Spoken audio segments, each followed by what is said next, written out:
Today I'm going to show you how to build a bracket set for the quadrangle.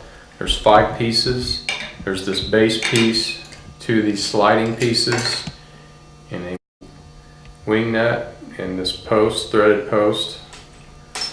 Simply pick up the base piece, place one of the sliding pieces on top. The other sliding piece goes on top of it.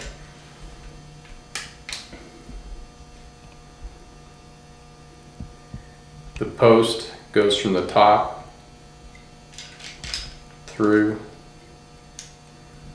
here. Turn it upside down and place your wing nut on top, and there you have it. We're going to attach the bracket system to the quadrangle. Snaps into place. This piece will snap into place here.